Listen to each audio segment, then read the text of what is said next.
Cheers to the queers, my dears, and those who could put their legs behind their ears. On this channel, I like to focus on literacy and esotericism.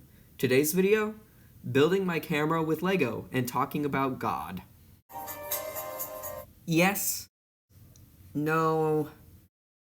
Sometimes. It's not that black and white for me. Hence this 5-minute video, lol.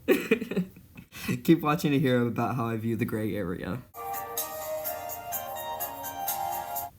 God is ever-changing for me. There's a lot of different gods to take inspiration from, and a lot of research on energy that lead me to believe in the power of the collective. In high school, there was a time I believe I met a deity in the form of an unhoused person.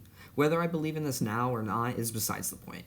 My point with this is that it affected me as if I genuinely had an encounter with a deity. I took a look inward, it changed the trajectory of my life, and I learned a lot of deep wisdom about myself.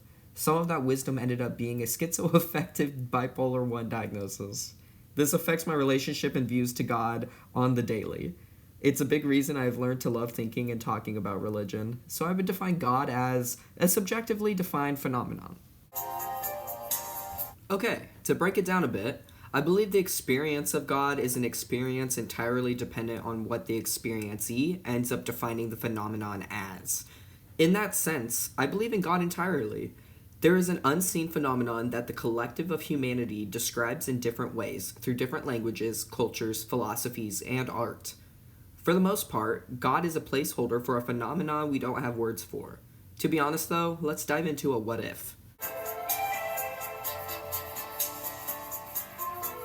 I believe God, now, is the phenomenon within our mind, within ourselves. God is as real as what we experience. Contrary to popular atheistic belief, I don't necessarily think it's a bad thing to use God as a placeholder. I think it's useful to use God as a tool to get your point across, sometimes. Historically, there has been enough power/energy put into the word God that there's a certain energetic transference that happens between the listener and the speaker when talking about God. If God weren't a placeholder, it wouldn't be the same. We are the creators, manifestors, the stars. The art of God is what you put energy into. If God weren't a placeholder, I would define God as the energy transference phenomenon. But it's not that simple. That makes hardly any sense. But if I were to define the energy transference phenomenon as God, to me, it starts to add up in a sense that can only be described as the former.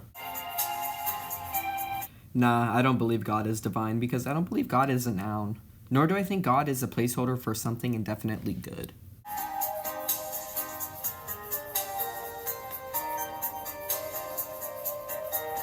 A good question from my aunt. I came to these conclusions through research and exploration of my mind through meditation and witchcraft. I learned a lot about physics, meditation, and more specifically, energy coupling and conversation. With my prerequisites in practicing multiple religions and exploring the texts and traditions of other religions that I practice, coming across energy coupling happened at the perfect time for me to receive and react.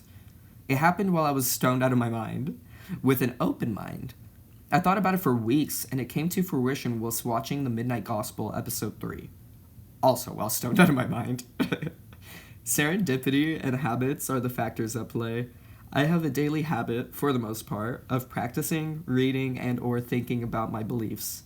Over time, I just got really deep into it, and all my ideas started to become more of my own, rather than just copying any religion to the T.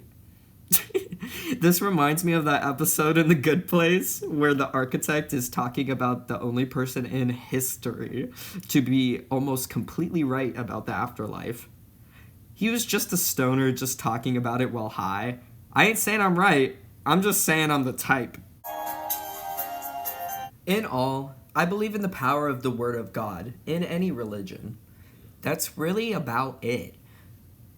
I feel like I'm kind of grabbing at straws to figure out what else to say in this video, but in conclusion, I don't believe God is a human. I believe God is energy. I believe God is everything and nothing at the same time, whereas non-existent and existent, because it's dependent on how you're defining it, what you're experiencing, and what we have words for.